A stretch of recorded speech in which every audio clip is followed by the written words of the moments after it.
let me introduce our next speaker. Is Pablo Pais, and he's going to talk about generalized uncertainty principle in three-dimensional gravity. So please, Pablo, go ahead, and I will let you know when there are 5 minutes left. Okay, thank you, Francisco.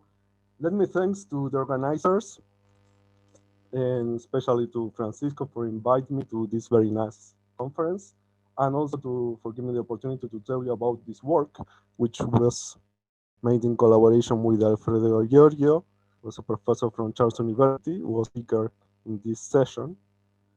Um, Gaetano Lambiase is a professor at Universidad di Salerno, and Fabio Scardigli is a professor at Politecnico di Milano. What I will talk about in these minutes is contained in this work published some month ago in PhD. And okay, let's start because time goes by. Let's say, let's start with the motivation.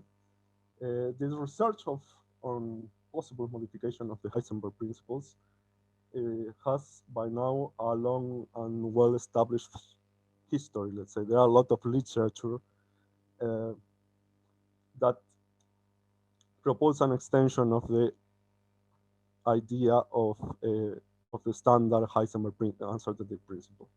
But from the 40s, let's say, there is the idea that this generalized uncertainty principle or GOOP should emerge when effects of gravitation are taken into account in 4 dimensions. Also, such GOOPs can be extended to higher dimensions, more or less in a direct way, anytime you have a gravitational radius or an event horizon can be defined. Okay, this we will see in a moment why so. However, lower dimensional physics is increasingly essential for theoretical investigations, for instance in ADS3, CFT2, but also when we try to make contact with analogs of gravity, trying to have some grasp, let's say, in a phenomenology of quantum gravity, or at least a phenomenology of quantum field theory in curved spacetime, it would be great if we have a GOOP, an gravity-induced GOOP, also for this lower dimensional system. In particular, I will focus on three-dimensional system. First, because we still have an Einstein theory of gravity in that dimensions. Has its own peculiarities. There are no degrees of freedom. The Einstein gravity decoupled from Newtonian gravity in equal 3. But anyway, we still have a nice theory of gravity, and the Einstein theory of gravity, and we have also black holes, the famous Btc black holes there. So we can define an event horizon in that case. For the case of 2 dimensions, I will say just that Einstein gravity is not a proper theory in that dimensions. Of course, we have a lot of gravitational theories in 2 dimensions, such as Teitelbaum, CGHS, dilatons, etc. But you need a different, and its own theory has its own black holes. But for each theory, let's say you need a different group. So this needs for a much more study. I will not pursue it in this talk. So let's start with the argument to obtain some GOOP in gravitational induced GOOP. Suppose we have this Heisenberg microscope Gendarken experiment. We started such a microscope with a beam of photons of energy E. You can localize objects which are bigger than this minimal length, which is more or less h bar c over 2e, energy E. So that means that if you want to localize objects which are smaller and smaller, you need a bigger and bigger energy to do that. Okay, if you take into account gravity now, if you put gravity in the game, it could be reasonable to add to this delta x some other correction, which takes into account that when in at least in d equal 2 or d bigger than 2, d equal 4, sorry, or d bigger than 4, if you concentrate enough energy in a localized space-time, you can create a black hole. So once you start to concentrate more and more energy, the black hole becomes bigger, the horizon becomes bigger and bigger, so you cannot localize the particle anymore in such a simple way as this at the upper case. Therefore, at least in 4 dimensions, that we have a natural candidate for a gravitational radius, let's say the Schwarzschild radius, for instance, you can get a formula in 4 dimensions for this delta x, the minimal resolution, once you define this the Planck length. And after some algebraic manipulations, you can obtain recover some goop, like once you define this mass Planck this way, you get this delta x, delta p should be bigger or equal to h bar over 2 times 1. This is the isolated principle part, and you have to add this correction, which has this parameter beta. There is a long debate. This I didn't say before, but this beta parameter is called is the parameterization parameter, is the deformation parameter, and there is a long debate if this beta should be of the range of beta. Some people say that beta should be equal or close to 1, so other people say have another. There are even people say that perhaps it's a step function as function of energy. Now, there appears some paper 2 or 3 weeks ago saying that. So there is it's not well established the value of beta. And what is important here is that you have this delta p, which is delta p squared, the term proportional, the term which is you have to add to the standard Heisenberg uncertainty principle. Just to show you a little bit, the red curve is the standard Heisenberg uncertainty principle.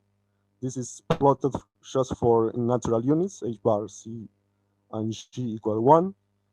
And for the goop in the blue line, you have beta equal 1. It's just to show you what is the behavior of each uncertainty principle. For the case of goop, you can see that once you start to create, let's say, somehow the black hole, and your energy is bigger and bigger, your horizon is bigger and bigger. Therefore, in this line, blue line, you have a minimal length that you can reach. Here is a little bit above 2. This, of course, will depend on the theory you are dealing, because for instance, for beta, different beta, you can have different minima of that. This is just a sketch of how to obtain a modified goop or a generalized uncertainty principle inspired by gravity. Okay, this is for d equal 4 or d equal d bigger than 4. For d equal 3, we do have as we said before, a good Einstein theory. We have the Btc Black Holes, which appears in this famous paper now in 1992. Of course, you know much more than me all these the Btc subtleties, but let remains that lambda is -1 over L squared. That means that lambda should be negative, and in order to have a black hole. And in the case of rotating black hole, you have 2 horizons. For the sake of simplicity, we will take into account here only a non-rotating black hole with J equals 0. In that case, you have only 1 horizon. And what is important also here was suggested in this paper by Norman Cruz and Jorge Zanelli in the 1995, that if you have an asymptotically ADS, you can start you can start the collapse of a black hole. This is important in our reasoning.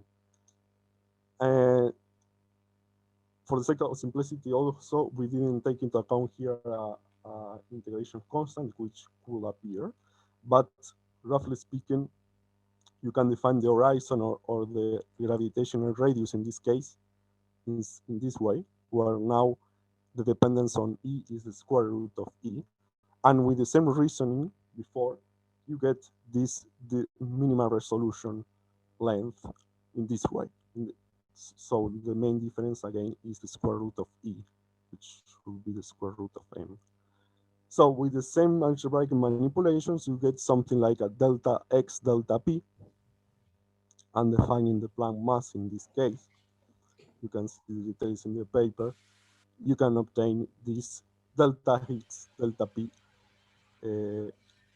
bigger or equal than h bar over 2 times 1. This is the Heisenberg standard Heisenberg certainty principle plus this correction.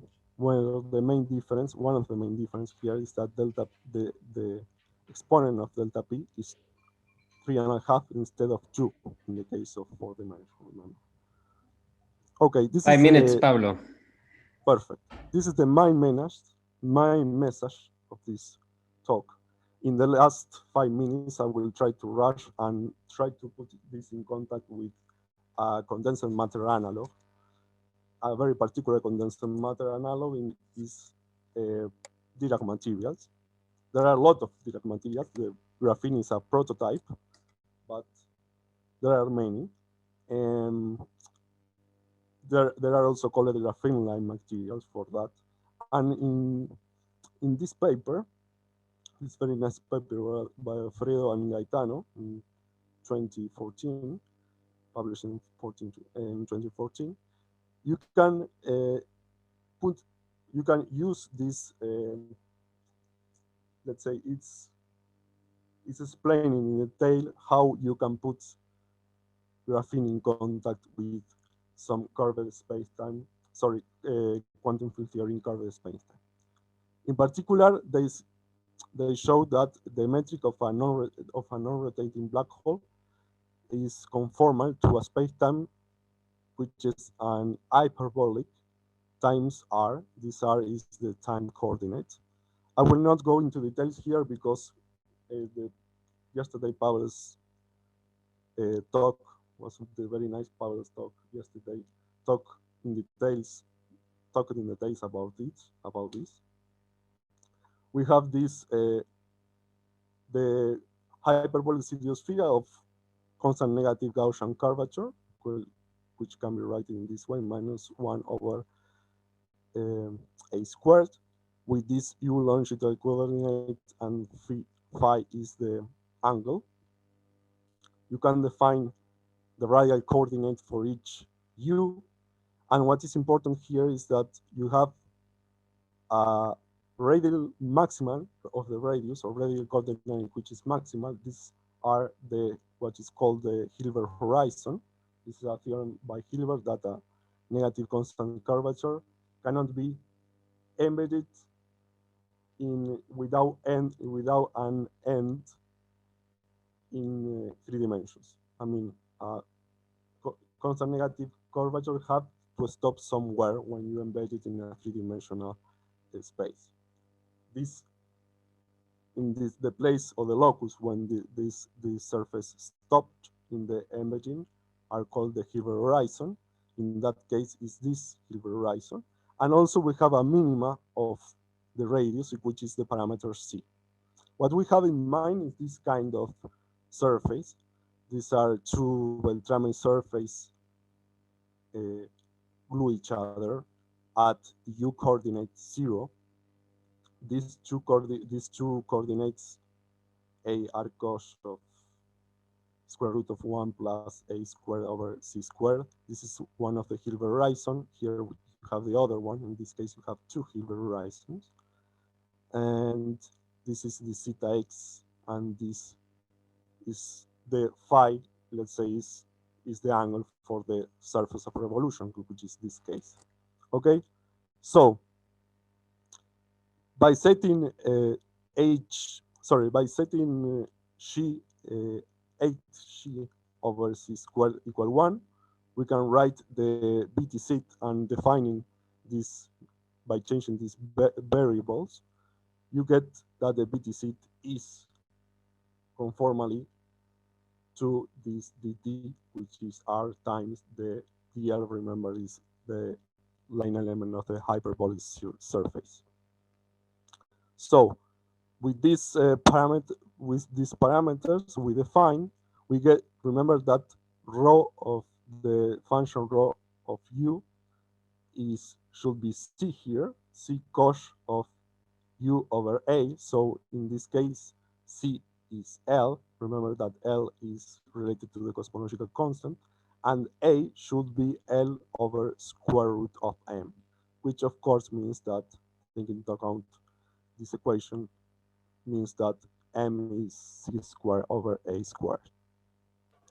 Okay, what is important for this condensed matter analog, with this particular condensed matter analog, is that you have a minimal length, a minimal radius of this surface here, which is the length, the natural minimal length is the length of the lattice of the graphene or the graphene-like material here. Therefore, the most natural minimal length of the system should be that the minimal rho, which is C, should be L sub L. This L sub L is what we call the minimal length of the lattice. Remember that L, we already know that L should be C, because L is the minus 1 over L squared is the cosmological constant of the BTC. So this equation tells us the nice, let's say, result that in that case, L should be L sub L. I mean, the L coming from the black hole is the same L of the L coming from the cosmological constant of the black hole is the same L of the minimal length of the system. Okay, so at the end, as we said before, this means that because L is equal L sub L lambda, we can relate, let's say, the BTC parameters, lambda and m, with the parameters of the surface, which should be C and A, but because C is the minimal length, is the minimal length and A, okay, in this way. And in the particular case with L sub L over A goes to 0, you can obtain the black hole, the black hole mass going to 0.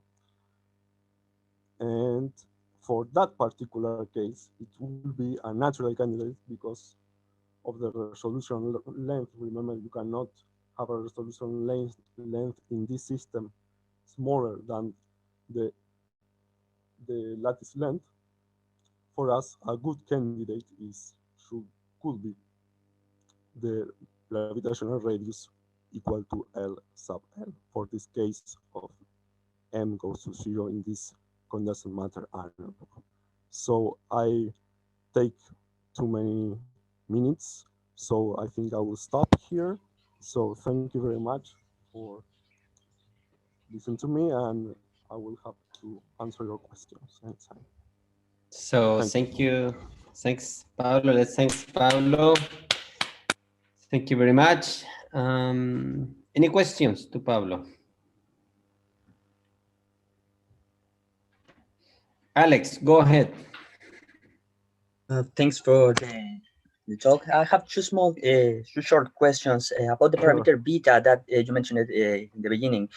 Yes. Because I don't know if is there any algebra related with this, because it seems like a deformation of a kind of algebra in that case. Could be. And the second one is, since if it is the case or not, I guess it should be small, because it's very I respect that it should be small. And in that case, is there an experiment or something like that in order to constrain or put some bounds on that parameter? Yes. Thank you for the question. I know I'm not expert on this kind of group, but what I will tell you, I could tell you, is that yes, the beta. The first question was about beta, if it could be related with some deformation of the algebra somehow. This was your first question, right? Yeah. If is there any algebra associated with this parameter? Yes, I mean, when you have, actually is, in the case of d equal 4, in d equal 3 is more subtle, but in d equal 4, it is written also in the paper. You have a generalized centrality principle in the form of the operator x, the commutator of the operator x with p is equal to I h bar times 1 plus beta something.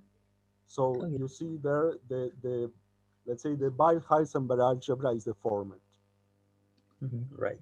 This is, yes, and you can this is usually people write in this way also, but in 3 dimensions it's more complicated. We cannot use this form to express the uncertainty principle just in the way that delta x delta p, but in the 4 dimensions, yes, it is. Mhm. The answer is yes. And the respect to beta, yes, there are a lively debate now, because some people say that beta will be small, some people say that will be close to 1, because already in the radius here you have, sorry, you have these small parameters like the Planck length already there. So for some people the beta should be close to 1. Again, there are people that even say that beta could be a step function depending on E, because here, for instance, it could make sense. Perhaps it's very sharp, but it could be could take you can make sense of a theory which is for a some region of energy you have the standard uncertainty principle, and from without any correction from the gravity side. But once the black hole is formed, you have only the component of the black hole in this line. Let's say this line is the line coming from the black hole creation only. So some people say that perhaps the minima, this minimal length that you can get, is even lower than that, and is sharp in the sense that you have it's not smooth here. Some people are against this form because some people want something more smooth here like this. But of course, until we don't have the quantum gravity, or at least we can grasp some features of quantum gravity, we already don't know how this beta parameter is. And as far as experiment, I think there are experiments made to measure that. Okay, thanks. Okay.